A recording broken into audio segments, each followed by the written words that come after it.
We have all been waiting for this, boys and girls. It is the Friday nightcap, and you know what we are starting with. Former President Donald J. Trump charged with 34 felonies here in New York City. He pleaded not guilty and hightailed it back to his adopted home state of Florida. So let's dig in. Joining me, national news treasure, world-renowned storyteller, NBC's own Harry Smith.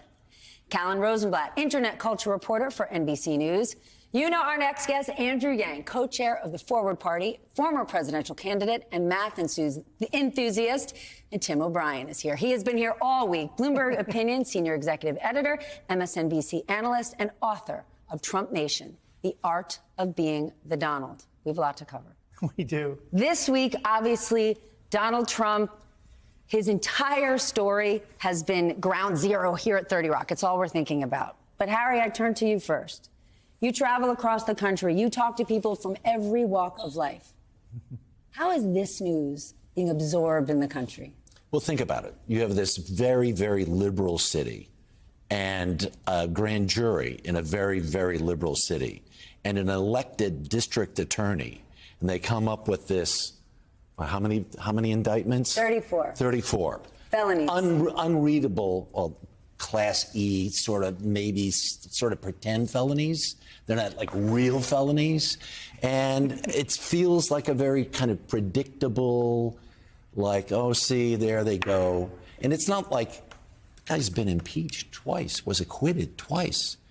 If you're in the movie Jaws, right? What happens in the movie Jaws? We need a bigger boat.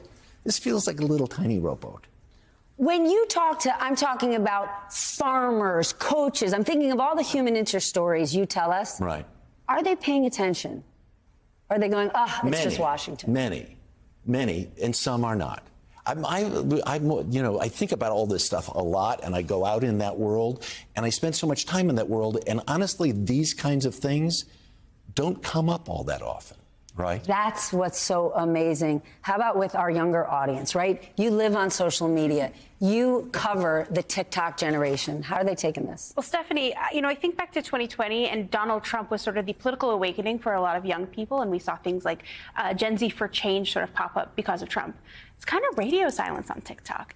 On TikTok, I see a lot of lawyers who are breaking this down, a lot of journalists who are explaining this, but a lot of young people who are kind of like, I have Trump fatigue. I don't want to talk about him anymore.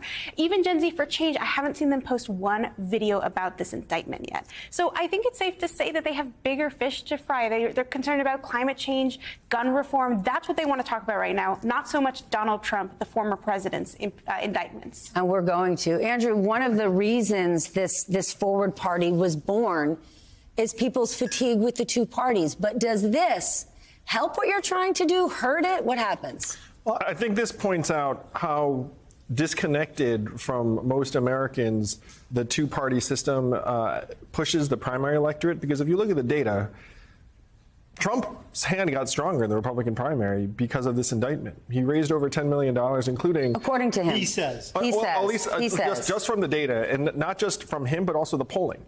If you look at the polling in the Republican primary electorate, he got stronger through this. He also got essentially a media blackout for a week at a time when a bunch of other candidates are still trying to make inroads. Asa Hutchinson. With this group. Yeah, you're another, and by the way, I've been in this situation. Let's say you're an upstart presidential candidate. You know what you want? A chance to introduce yourself, a chance to tell people about your ideas. You know what you don't get this entire week? Any media oxygen, because it's just a Trump show, Trump show, Trump show. So what's happening is that this is going to point out the perversion of our current nomination process, because it makes Trump stronger in the Republican primary, but it makes him weaker in the general. And so you look at it and say, like, well, shouldn't those two things match up? Shouldn't Republicans care about winning the general? But right now, among the Republican primary voters, it's rally around your guy, your beleaguered, attacked leader. You wrote the book on him. Did you ever think this day would come? Oh, I don't know if you can ever predict when anything is ever going to come with Donald Trump. I think the thing to think about here is, what are we going to learn from it? I think Donald Trump is a lesson in how we understand ourselves in proximity to the issues he raises around any number of things: race, the Constitution, enfranchisement, and in this case, the rule of law. And I think when you get past the shenanigans around watching his jet idling on the tarmac and then watching his motorcade going to the courthouse, at the end of the day, the thing we're still asking in every one of these cases is, did he break the law? And is a current or former president above the rule of law? And then within that set of questions, what do we want the process to do for us? In an era in which Trump, and I think his sympathizers, profit from and intentionally want to erode faith in institutions, in expertise, in democracy, in conversation. In the media? In the media, and I think it offers the rest of us a chance to say, well, what do we really believe in, and what standard do we want him held against? I think the Alvin Bragg prosecution is a very slender thread. I think it's unfortunate that this is the first entry in the legal battle against Donald Trump. But Alvin Bragg had to bring a case that he felt within his jurisdiction was viable by his own lights. This is early stages. The case in Georgia, Fani Willis's case, is a criminal fraud, electoral fraud probe. I think that's a substantial case. Should the DOJ decide to prosecute based on both an Espionage Act violation and an insurrection violation? Those are very meaty things that I think we have to grapple with. But can we go back to the American people and what we didn't see this week? Because Donald Trump tried to drum up his base, and we didn't see big protests here or in Washington or in Mar-a-Lago. But to your point, we did in Nashville, Tennessee, and across the country, kids, teenagers, students protesting because they simply don't want to fear for their lives when they go to school. Talk about that split screen. Yeah, I think, like I mentioned, on social media apps like TikTok, you're not really seeing the Donald Trump show. But you are seeing these kids who, as you mentioned, are tired of feeling afraid in their schools. They're tired of feeling afraid in their movie theaters and their places of worship. And they're tired of burying their classmates. And they are trying to make their voices heard. But I think there's also a frustration that is adding to this fuel, or adding fuel to the fire, rather, because I covered Parkland. I remember the March for Our Lives. It seemed like something was going to change then, and it didn't. And these kids are still tired. They want to see something change.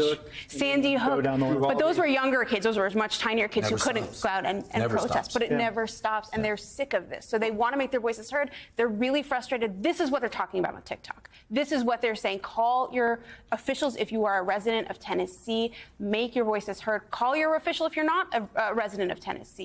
They're really frustrated now, and they're using any methodology they can to get their voices heard. So this is really the gut of the problem, which is that you have all of this energy and popular like heartbreak in this case, and it's going to end up washing along the shores of political incentives that mean that nothing meaningful will happen in Tennessee and Texas, in these states that are controlled by Republican majorities or supermajorities. We're hiring more security people. Everyone is passing bills across the country to say we're going to put more security officers. Yeah, and as a public school parent myself, we know that's like the Band-Aid or not the true answer. But in Tennessee's a state that Trump won by 23 points. It's a deep red state, it's Republican supermajority. And so they're not going to pay any price at the polls if they hold the line. If they say, look, this is a mental health issue, it's a school safety issue, not a gun issue.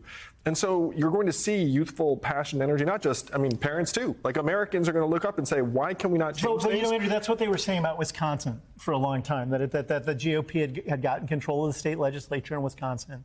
That nothing. Wisconsin's a deep purple state. That's like a swing state. Yeah, but I think it's presented as blue, right, for a bunch of different reasons for 10 years or so. Oh, I should wake up. Sorry, you know what? You were not allowed to speak, Harry. Okay. Yeah, I'm just glad that's I just got censored. Not mine. Mine, of all people, mine. Pathetic. Wow. You're out of school. No, go back to Wisconsin. I think the interesting thing with around abortion and guns, climate change, is I do think we're in this year where a lot of federal powers devolved to the states. The Supreme Court's pushed that along. The parties have pushed that along, and so now you're seeing these very fulsome debates that are actually. In there, I thought I was encouraged deeply about what happened in Wisconsin. Over a long period of time, people got active about issues they cared about, whatever side of the aisle they're on. We're going to talk about Wisconsin after the break, but before we take that break, I want to ask you, Generation after generation, we see young people stand up and protest. Do you believe this time is different, or we've seen it before? I hate to say this, but I feel like as a country, we're almost inured to the violence. I completely agree. When Sandy How can that be? When Sandy Hook happened, my phone goes off, and one of the things I knew that I couldn't do was go to Connecticut and stand and beg parents to talk to us. I just knew my own reporting PTSD kicked in and said, I can't do that anymore. I said, how about I write an essay tonight about every time something like this happens, and we say, we've got to do something about this the gun violence, which people on the other side say, it's not gun violence, right? It's something else again. But I said, but the basis of the essay was, if not now, when, right? We can't.